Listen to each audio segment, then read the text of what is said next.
ixesha naphi. Akukho umuntu ozawuthetha. Amen. Athethelwa ndim xa bebonke. Urhulumente nye. Protocol ngalokwana. Akuzuthi xa kuthetha uchief uphinde ukuthetha abantu. Mhlawumbi ke masitsho into ethi siyabulela.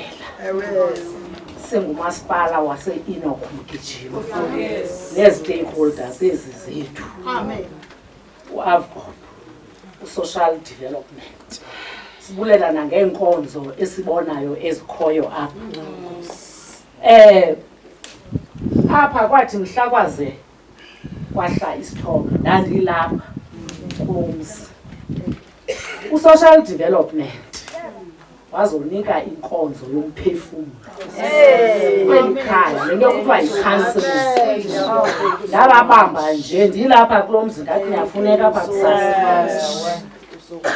Uphindile ngoku siyambona abangcwabi u-social development, kodwa sinomphathiswa apha onguquququ udadewethu u-MEC apho iintlungu zabantu athi mazijongwe. Loo nto leyo ke ndithi xa ndizawuthetha ndiqale ndithi qala u-social development simbonile kweli khaya, andosuke simbone ngantoni, kodwa simbonile ukuze wayokutshona nasesingcwabeni ngeqawe. U-AVBOB simbonile naye inkonzo yakhe uyizisile kweli khaya. Sisela amanzi ngoku ngu-AVBOB, sitye ifruthi ngu-AVBOB, so inkonzo yakhe ayisise kweli khaya. Siyabulela singabantu baseNdlovukazi, siyile family yalapha. Xa ndizawuza ke kuvukani Xola, yabona ngosuvukani sasingamazi uyozazi apha eNdlovukazi, nandihlala Ndlovukazi nawo ngawo lo mhlaba unethuba, lo mhlaba unethuba esingayazi into yobana ningake nimbeke emephini, nimbeke emephini uvukani. Futhi mna bendingayazi uba phaa befundisa abangaka. Futhi nje ngeli xesha esifika apha intlungu yeli khaya ibikuthi kwamasipala, ibikuthi kwamasipala. Uceba ebezile kweli khaya ehamba ephithizela nale family. Uyabona ke kuthi kwawushunyayelwa uqonde into yokuba nathi silimele singumasipala ngoba iyasichaphazela. Besiqala ukusibona isithwakumbe esinje. Inhlungu ke ngoku bafundisi bam niyicuntsule nakuthi singumasipala. Egameni likamasipala wase-Enoch Mgijima ndimile kule ndawo, egameni likasodolophu izinto zininzi. Sohlulelene, kukho neportfolio committee ekhoyo phana, sohlulelana, kodwa senza umbulelo ongazenzisiyo. Sasingamazi umama uMakeleni xa emane eshumayela kuvukani ithetha ukuthi ke ngoku masijoyine sibe baninzi, singayazi into yokuba ngemini yakhe yobunzima uvukani uzakwenza le nto ayazi. Mazi kwezinye indawo uvukani esingamazi uba uyezisa azise inkonzo yomphefumulo. Siyabulela ke apha kwawadi 18 eToyskral eTrust kule lali. Sibulela sibamba ngazo zozibini, sithi nakomnye umzi. Futhi ndiyabulela uba nisi-invayithile umama Njokwana ebesisincinancinci siya kulaa ofisi yethu endifowunela. Sibulela ke le nto yokubana niyenzile i-invitation yethu. Yiloo nto leyo esisithi asizutya xesha kuba siyayazi uba nihamba ngexesha. Kwangena indaba yentsimbi yesithathu. Siyafuna uba kwenzeka ntoni kwezombane. Ngaloo mazwi lawo siyabulela enkosi. Mathathe ithuba nam ndizibonisele ngokongamaxesha ndithi protocol observed. Bendingazibuyiselanga uthetha kodwa ubusi apha ecaleni kwam umane ndityhala into yokokuba mandithethe imizuzu nje mibini endiza kuyithetha. Sele ke ndazisiwe amaxesha amaninzi nam futhi ndazazisa. Ndisithi ke ndingumfundisi uLoyiso Baloleza. ndimele nam ndizongqina into kokuba kuye kwavakala into kokuba ukhona umthi owileyo kulaa mbutho wethu wokungcwaba unguChrist the King Undertakers. Ngoba uThixo wathi wandisikelela ke ngokuthatha uthambo lomntu ndiyolibeka phantsi komhlaba. Kakade bendibizelwe loo nto umane sisithi sihlwayele umzimba onobonakala, sinethemba lokuvuswa komzimba onokungcwalisa. Sihlwayele umzimba oswele amandla kodwa ke sinomthemba lokuvuswa komzimba onamandla. Uthe ke xa ifika ubusipha kwaChrist the King esithi kukho esehlo sehlileyo apha ekhaya. Station manager nandiqhuba imvuselelo kwiveki ephelileyo ndaye ndaluva ulwamvila nam komama xa bebemane bengena kwimvuselelo yethu ye-VCR FM. Sathi ke nathi asinawuthula sithi cwaka. Sawuqinisekisa into kokuba kukhona esikwenzayo singuChrist the King Undertakers.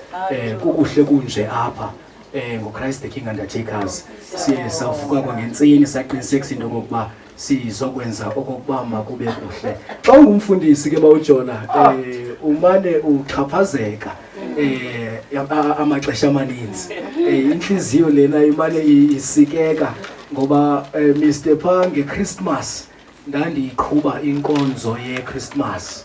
Khona umama wafonayo pha esithi andiyazi uba abantwana bam bazawutya ntoni ngale mini namhlanje. Ndithe sendiphumile bawuJona ndisithi ndiyatshayisa kodwa inhliziyo yami yakhathazeka. Ndabuyela ngaphakathi estudio ndokhangela inamba yakhe. Emveni koko ndathi mandijule noko ndithi makahambe asebenze nabantwana bakhe.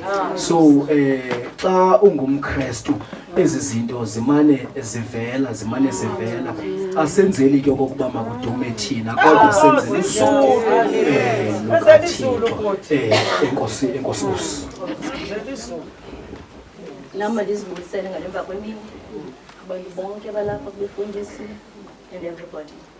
Ndinguphathiswa wakwanana, ngumama wakazwelonke, unobhala wakazwelonke. Sithi singomama bakazwelonke masizogqithisa apha sithi silivela ngegolide asinayo kodwa ke egameni sivile. Inkosi mama. Enkosi kakhulu mama. Uba bakhona abantu abashekelayo bangandicheka kodwa ke ndiye ndachekwa apha ecaleni kwam ndizonikela komama bomkhombe baye bandicheka bathi baye badibanisa into bengumama bangolusine abazoyishiya ekhayeni. Mandithatha lithuba ke ndibulise ku-station manager, abafundisi bonke, oomama, izihlalo zonke ndingazozicalula. Ndinguzudiswa ke kwaMpolweni. I think pha kwivukane ndaziwa ngoMatshangisa. Ndithunywa ke ngaba mama bomkhombe ngoba ke nam ndazimanya nabo. Ngoba ndiye ndithi ka ndijonga umntu ndimfumanisa uba umama othile ingathi ndingazuza nto kuye. Andingomntana nje ufana landele nje, haleluya. Ndilandela umama endiyazi uba ngomso uzandinikeza, haleluya, ithemba okanye uzawundiphathisa into endizawuyazi uba ayinoxuthwana ngumntana kabani lo. Kuthi nakuthethwayo kwabukatha kusemangwevini, hayi ndinguMatshangisa nam. Ndavuya ke ndaqamba nami, haleluya.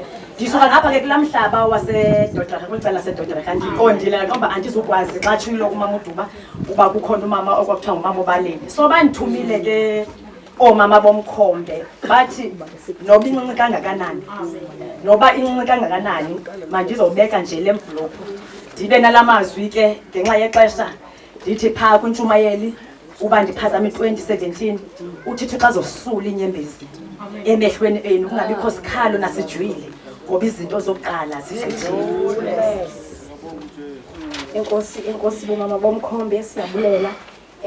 Seyiqalile ke imikhondo seyingenile sizawuya kwi-offering kodwa before that ndicela nje ubulela kwi-Chris Hani District Municipality ekhona phakathi kwethu. Ndibulele ke napha kwi-Enoch Mgijima nakuzo zonke i-stakeholders ndingazicalulanga kudala noko sithetha ngazo. Masiye kwi-offering nje ndicela Bhotnel Khaya ingoma nje kuba sisi-offarishe sizobe sesibiza umuntu wekhaya azosibethemeli. Uthando luthulile, uthando luthulile, luthulile, lumnandi nsuku zonke. Luthulile,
Enkosi kakhulu ubhuti Melikhaya. I-family member ke le closing remarks njengoba sesiyiqukumbela inkqubo nje ndikunika 2 minutes sizokwamkela uFefe. Ndiyabulela nami ngokuthi ndibika apha kusemampili kwamageleni. Yes. Nami ngoba ndibuye apha nje intombi yakwamageleni. Yes. Kodwa ke ngokuhlala andihlali apha sendiyanikhaya apha sendiyinkosikazi yasemazweni. Ngoku ndizakwenza umbulelo ongasenzisiyo kwisitishi sevukani. Amen. Le nto nisenzele yona noko zange ndive kusithiwa nazivukani izoku inkonzo apha. Noko nathi nisizitho kasiva sinamandla. Amen. Sivuya ngoba le nto nisenzele yona inkulu. Ngoku ndithi nathi singamampini masibulele into enisenzele yona enhle. Wonke umuntu olapha uyabulelwa. Nebayeke bezinkonzo siyabulela singamampini okwamageleni. Enkosi. Amen. Ngokusozanika umfundisi uReverend asenzele i-closing prayer omkele noFefe.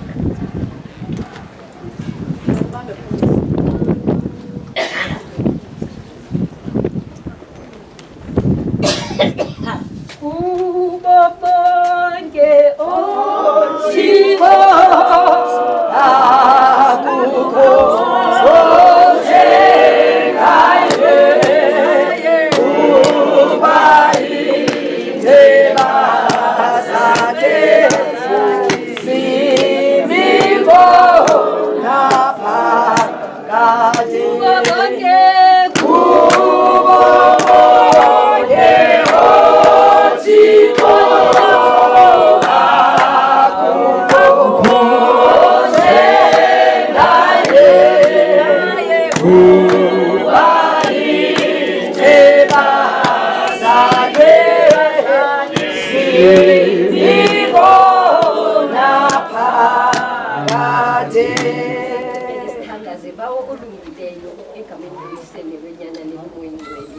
sikhala kuwe ke Thixo sibulela malusolungileyo sisenza inhlokomo malusolungileyo Kristu Kristu moyo ingcwele ukukhala kwethu uvuyo sikhala malusolungileyo sinovuyo lento osenzele yona thina Kristu silapha malusolungileyo sizindawo ngendawo Kristu ilapha malusolungileyo ivukani ilapha malusolungileyo inokugijima ilapha malusolungileyo Kristu iKrisani silapha Thixo zonke indawo malusolungileyo no social development no health nabo bonke abantu malusolungileyo ne private sectors silapha Thixo sibulela obubulungisa malusolungileyo esithe sabufumana ngenqeni yabantu belikhaya kodwa ke Kristu yakuchithwa malusolungileyo lendlu elapha emhlabeni sikhona isakhiwo Kristu esikumzongeka apho bangasalambiyo apho bangasancanwayo siyabulela ke Thixo malusolungileyo ngokuthi ekugqibeleni Kristu umveze umfana abonwe sibe namhlanje siyarejoyisa Kristu sithi uzuko lwakho kuwe malusolungileyo amandla akuwe Kristu siyawabona namhlanje ubuqaqawuli nokukhanya yiloo nto malusolungileyo kubonakala kukho okukukhanya bekulayika uboniswa uba wena Thixo ukukukhanya kokunaphakade amen amen uxolo lukaThixo ligqitha konke ukuqonda malugcine inhliziyo nengqondo zenu nonke nelabalapha kuze nihlale nimthanda uThixo nonyana wakhe uYesu Kristu luthi ke ubabalo lenkosi yethu uYesu Kristu uthando lukaThixo nobudlelwane bomoya ingcwele uhlale nani nonke ngoku nangona phakade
umphathi wesitishi eVukani FM. Ndibulisa kubafundisi abakhulu, ndibulise abefundisi bonke, ndibulise omama abaphakathi kwethu, ndibulise otata abaphakathi kwethu, abantu abatsha uSunday School. Kodwa ngokhethekileyo ndibulisa ikhaya, abezili ikhaya. Amen. Igama lam ndingubusisiwe, ifani yam ndingumjuleni. Andihambi ndodwa ke, ndihamba noZizo wakwaMbasana. Sithi ke ababhexeshi bale nkqubo kuthiwa ngumkhombe, lena sikuyo bomama bam. Sisezovula inkqubo yethu ngokusesikweni ke bomama, besingekayivuli ngokusesikweni. Ndizonikela kuZizo azocela umama ozosifulela inkqubo yethu. Amen. Amen. Ibusi ndingalibazisi. Ndibulisa umphathi uMr. Ndibulisa sasevukani. Ndibulisa zonke ke iziphathamandla ze-departments zonke ezikhona phakathi kwethu. Ndibulisa oomama bomthandazo, oomama abaphathisana imithwalo. Ngelihle ke igama likaYesu ndiyazibulisela ekuseni. Igama lam ndinguZizo wakwaMbasana njengoba setshilo ugxa wam. Ndingomnye ke wababhexeshi bale nkqubo. Singalibazisanga ke bazali bam, sizawuya ke umama umcukulwa nonguye ke ozawusivulela le nkonzo yanamhlanje ngokusesikweni ngomthandazo. Sibike nje kuThixo konke, ze yonke enye into ibe iyalandela. Singamnyusa ngengoma umama nje eshort, sibe sesisiya kuye singalibazisanga. Thixo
Amen.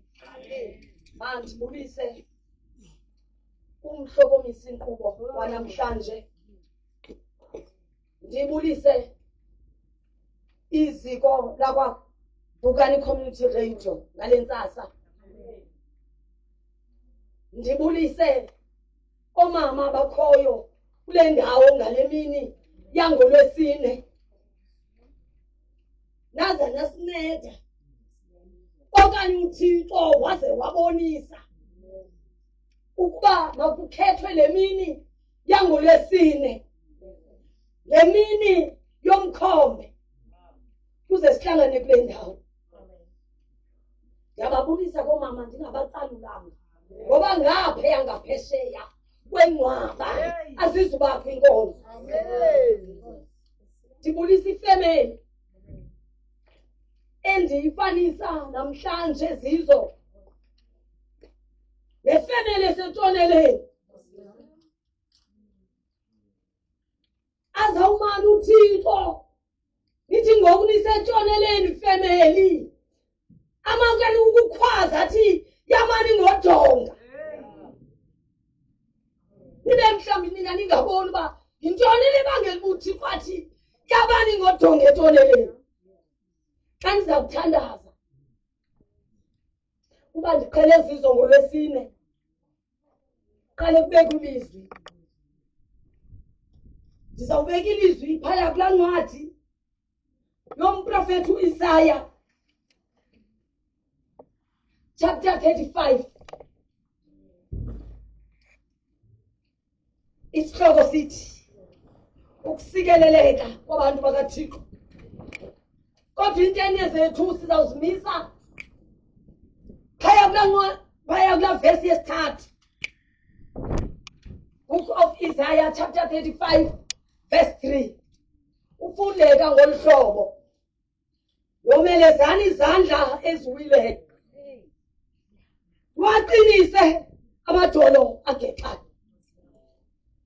Silapha nale family ukuze sizobomeleza ngoba sicingela uba fundisa unjokwana izandla zabo ziwile. Kwaye ngeli xesha athe xa igevezela amadolo abo bagevezela amadolo eSouth Africa onke ngoba uThixo uthethile. Siyathunywa ke namhlanje kule ncwadi kuyacaca okokuba apha ababantu bebesuka kwindawo eyintlango engumqwebethu, indawo eyinkantosi. Kodwa ndiyabathanda ababantu kuba abathanda ngenxa yento yoba uThixo ebabeke kule nkantosi, bamjikele uThixo bamkhanyele. Ngoku xa bebona uba tyhila ubuqaqawuli bukaYehova buyatshilwa femeli eyehlele sesisehlo. Abona uba ngoku uthini ngenxa yokunyamezela kwethu ukuhamba noThixo. UbuThixo ngenye imini ukhakufake kwipothole, ngenye imini uzawukhe mfundisi wam, mfundisi ujaji ungene nakwihambo ubetheke. Kanti uThixo ufuna ujonga usezawukuhambe naye na nasemva kwale pothole afake kuyo. Kodwa abantu banyamezela uhamba noThixo kunjalo. Kuzindawo ezinkantosi, zindawo enqaba namanzi. Kodwa banyamezela ngoba bebevumile ukumlandela uKristu. Family nangeli xesha nani nyamezela kuba benivumile ukuba niyamlandela uKristu. uKristu ke akalandelwa mfundisi wam xa kumnandi. Awumlandeli xa utyibilike ebhotolweni uKristu, kodwa umlandelana kabuhlungu. Silapha ke uze thina sizokomeleza izandla zenu eziwileyo namadolo enu agexayo ngoKristu Inkosi. Amen. Masikoleni intloko sithandaza. Uyingcwele, uyingcwele Yehova, uyingcwele Yehova Thixo wemikhosi, ngokuba isunulizele nomhlaba ubuqaqawuli bakho. Emini nje somandla siza phambi kwentshoni yakho yobabalo Thixo wethu, sikucela sikuthandaza ngoba wena Thixo xa uthandaza uyathandazeka. Nkosi elungileyo, siyakuthandaza ngenxa yale family. Thixo wethu oyingcwele, sinegephini. Thixo wethu olungileyo ngenxa yale family. Nkosi elungileyo, sithi sondela wena Somandla ngeli xesha kubo, ungabashiyi nomzuzwana. Thina kule yadi Thixo wethu, ube nguThixo kubo, abe ngabantwana bakho Thixo wethu. Ungabashiyi nomzuzwana Thixo moya oyingcwele. Siza kuwo kodwa Somandla, sithandaza, sisithi ubone nathi kuba siyabulaleka ezantsi emhlabeni. Thixo wethu onamandla, siyakuthandaza ngomonde, sisazi uba Thixo wethu noba thina sezidlule kweli hlabathi uyakusiphendula.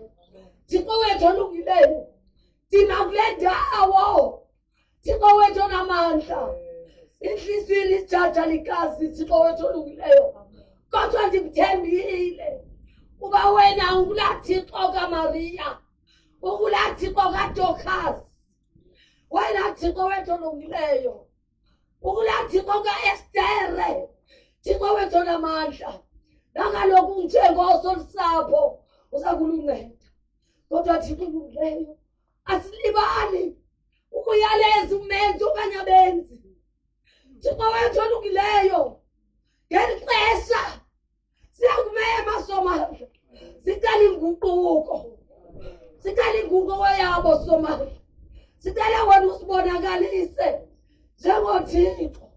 Sikuthandazile Nkosi elungileyo, sanguve sambakanya, sakuthandaza, sakucela sehlela ngesenzo emnqamlezweni. Sathi Thixo wethu sincede, uncede nabantwana bethu. Kodwa Thixo ngeli xesha mnini wezinto zonke, siyaleza kuwe Thixo, sixakiwe Nkosi elungileyo, siza nalo mthwalo we-drugs kuwe. Siyawuphasa umthwalo we-drugs esandleni sakho Thixo wethu onamandla, siyawuphasa umthwalo wazo zonke iziyobisi nezaluphini uhlobo phambi kobuso bakho Thixo wethu. NjengoThixo sithathele kuuxelise ngalamini, wena Thixo olungileyo waze wathatha idimoni wayozikhupha eziyakhwini wasilahlelelwana. Yenze njalo Thixo ibuyele kwiziyobisi elizweni lethu Thixo wethu onamandla.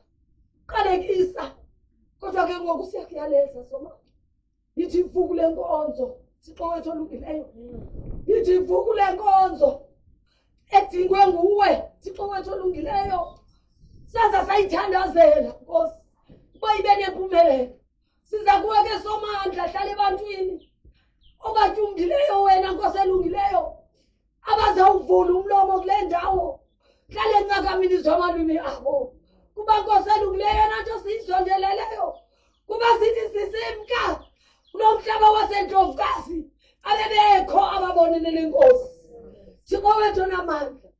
Kodwa siyakucela ke ngoku Thixo wethu, ngena kulowa Nkosi, ngena kulowa ingakumbi umsalikazi Nkosi elungileyo, ngena kulowa kule family Thixo wethu, wolula isandla sakho sokunene sempiliso Thixo wethu onamandla, ubathandaze Thixo wethu oyingcwele, uhlale kubo wenze bangakubuzi imibuzo Thixo wethu olungileyo. Siyakucela ke sibongoze hlala kule nkonzo, ufukame Thixo olungileyo njengoThixo.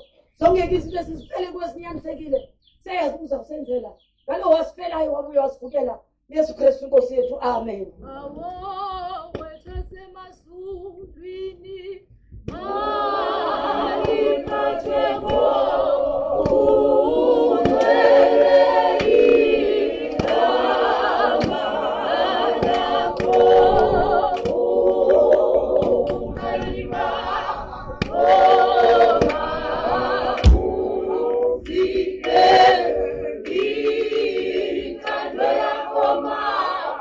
Yes.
Sibuleleke kakhulu pha kumama uMcukulwa ngomthandazo omnandi kakhulu. Siyayazi okokuba uThixo uvile, siyabulela kakhulu mama. Sizawuya ke ngoku kwi-item elandelayo ethe candlelight esizayiqhutyelwa ngobusisiwe noZizo ngokuncedwa ngabefundisi. Besicela ke mfundisi uLobese nisincede kule item sizokudlalela igama.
abefundisi baseVukani FM baze ngaphambili kunye nabefundisi abakhona abagunyazisiweyo bazokusilandela kule inkonzo yolayitha ikhandlela ngenyawo. Ndicela umfundisi Lorheta nize ngaphambili, Tata Lobese ndicela nize ngaphambili uzosijoyina.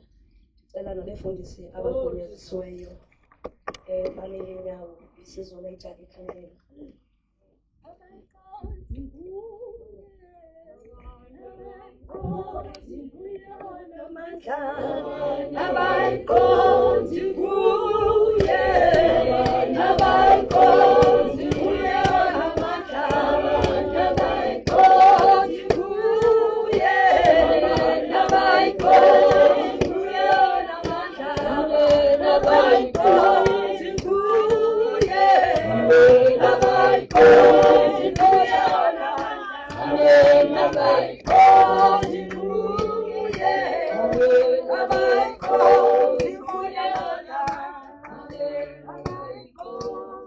Mandithathe ithuba ndibulise kumongameli bonke abakhoyo, abaphathi ootata kwakunye noomama ngelihle igama lomfini nomvukeli wam uYesu Kristu. Botani bazali, layitha eli khandlela likaBongani Makeleni. Sinethemba ke le nto into yokokuba xa sizawulayitha eli khandlela uThixo uyawuthi amkhanyisele ngokhanyiso olungacimiyo.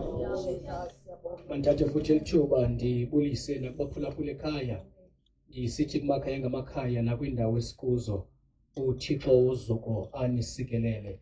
Simi apha ngqo eNdlovukazi, simi apha kule lali yalapha eTrust kuNdlovukazi, umcimbi ke esiwuphetheyo nokumkako kaBongani Makeleni. Ngexesha elifanelekileyo ke uyawuthi umntu ekhaya asazise ngamanzi okokuba bekwenzeke ntoni. Xa sizawulayitha eli khandlela bawujola, umntu ozelwe ngumfazi imihla yobomi bakhe mifutshane, iyabaleka njengathi sithunzi ingemi. Phakathi ke kokudliwa kobomi kwasekufeni salufuna uncedo kubalina, salufuna kuphela kuyinkosi nenkosi eziqumbelayo izono zethu ngokufanelekileyo. Kananjalo siyazi okokuba asizanga nanto ukuze emhlabeni, kusekuhleni okokuba asingephumi nanto kanjalo. NguYehova unikayo, nguYehova uthabathayo, igama likaYehova linamandla malidunyiswe.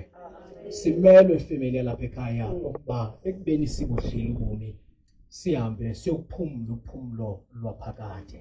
Simelwe emveni kwazo zonke izanzwili zobomi sihambe siyokuphumla ubomi baphakade.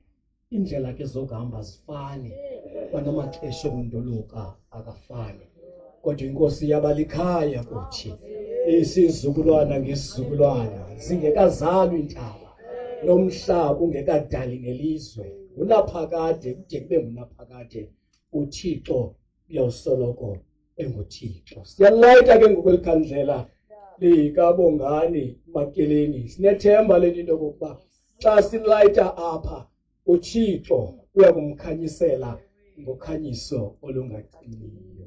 Amen, amen, amen, amen,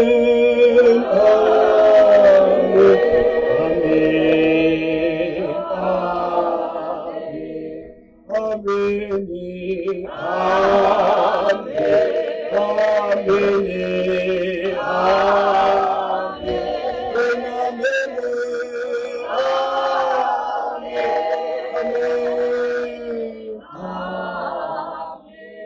uKristu wavuka kwabafileyo, wabasisandulela sabo bonke abalele ukufa. Ekubeni ukufa kweza ngayo umntu nokuvuka kwabafileyo, uKristu yena esisandulela. Mkhululeni ke family ahambe, mkhululeni okonwabela imisebenzi yakhe, mkhululeni ahambe okosulwa inyembezi ekhaya, ngoba siyazi into yokokuba simelwe kakade okokuba sidlulile kobubomi. Wonke umuntu olapha uphilela ukufa, wonke umuntu olapha ixesha lokunduluka kwakhe liza kufika. ndithi bawujola unfortunately asixelelwanga okokuba sizawuhamba ngayiphi indlela kodwa yona nto siyicelayo yento yokuba sesithi xenikweni simkileyo emhlabeni singene ecaweni phezulu ezulwini futhi singabi nakwaliwa sakufika ekhaya ngokude bekade amen akuphiwe ayohlala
siyathandaza unguThixo wena ulizwe namandla lizwa omnyama ubaleke unguThixo umsomi mangaliso igama lakho lihle silayita Thixo wethu elikhandlela siyayazi into okokuba Thixo wethu kuwe abukho ubumnyama sizothi Thixo wethu xa silayita elikhandlela naphakathi kolusapho bonakala njengoThixo mhlawumbi kuthe kwakho sesehlo Thixo wethu bazibona sele besemnyameni baje bathi Thixo wethu ubuphi wena nguThixo kodwa uThixo ongenayo inkohliso unguThixo wabalili abathi awu sonile unguThixo lithembele lodwa unguThixo lithembele imileyo vela Thixo uzibonakalisa into kokuba unguThixo wakwaziyo wena Thixo wethu ukukhokhela onyana bakaSirayeli ngegqange lomlilo ebusuku unguThixo wakwaziyo wena ukukhokhela Thixo wethu uSirayeli ngomqulu welifemini ngoba Thixo wethu nguThixo wena ongahlaliwe ebumnyameni xa silayite elikhandlela Thixo wethu okokuba kosabakayazi okokuba bazawudibanisa ntoni nantoni xa beza kwenza lo msebenzi sithi Thixo wethu ngokulayita kwethu elikhandlela vela Thixo wethu njengoThixo ngokulayita kwethu elikhandlela sibonakalise Nkosi okokuba nguThixo ongaxakwanto ngumsebenzi lo esiubangelwe nguwe ngumsebenzi Thixo wethu owaziwayo nguwe ngoba wawutshilo kakade Thixo wethu onamandla onke usithi sakufa ngokufa Thixo namadinga amakhulu futhi ehlabathini sakuba nembandezelo ngembandezelo kodwa kwiimbandezelo zonke sinazo sesomelele ngoba wena njengoThixo unguThixo oyakusoloko uhamba nathi phakathi kwembandezelo zethu nangu ke lo mntwana Thixo wethu nanku ubongani Thixo mhlona amandla onke udlule ngendlela adlule ngayo ukukhona nawe Thixo ke nikwe nabedlula mhlekazi omhle onamadinga amakhulu mhlawumbi Thixo athetha la mazwi ayethethwa nguMarta athi okokuba ukhona njengakangafe Thixo wethu onamadinga amakhulu kodwa Thixo wethu wavuma wena njengoThixo sibonakalise ke Thixo okokunguThixo sithi thina sawuncama siphelele kuvele njengoThixo siyathandaza mhlekazi umhlo namandla sisazi ukuba xa sithe sacela kuye senzela okudele ngaphakathi amen. Umoya wakho uyazimaliza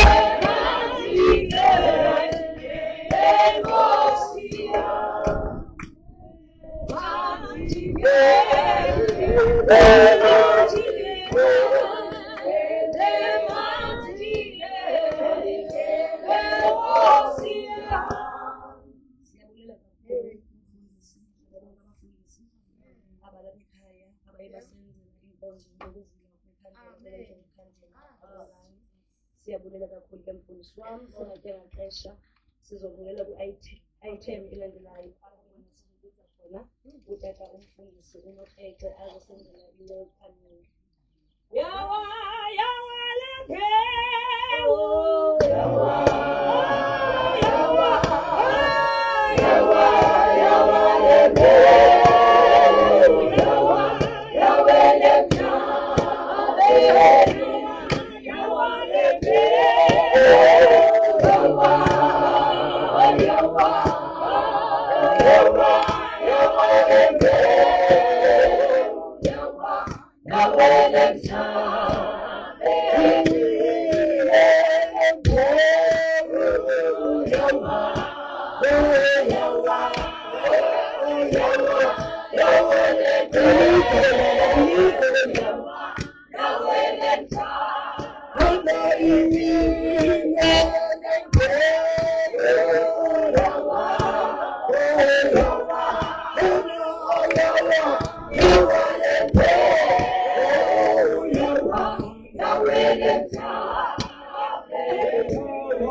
Kubefundisi bonke abalapha omama bokuvuma ulutsha ikhaya ngobubanzi ehlelwe leli lifu ubammelwane abantu bokuqala ubizwa xa kukho ingxaki ekhayeni. Nonke bethuna ngokwezihlalo zenu, uburhulumente, nonke station manager wami, nonke bethuna botani.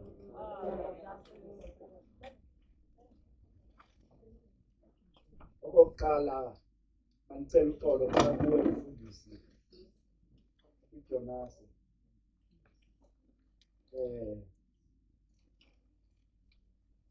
Yabona uba ke asibambananga kakuhle, salahlekana saphulukana kodwa ke wade wazofika.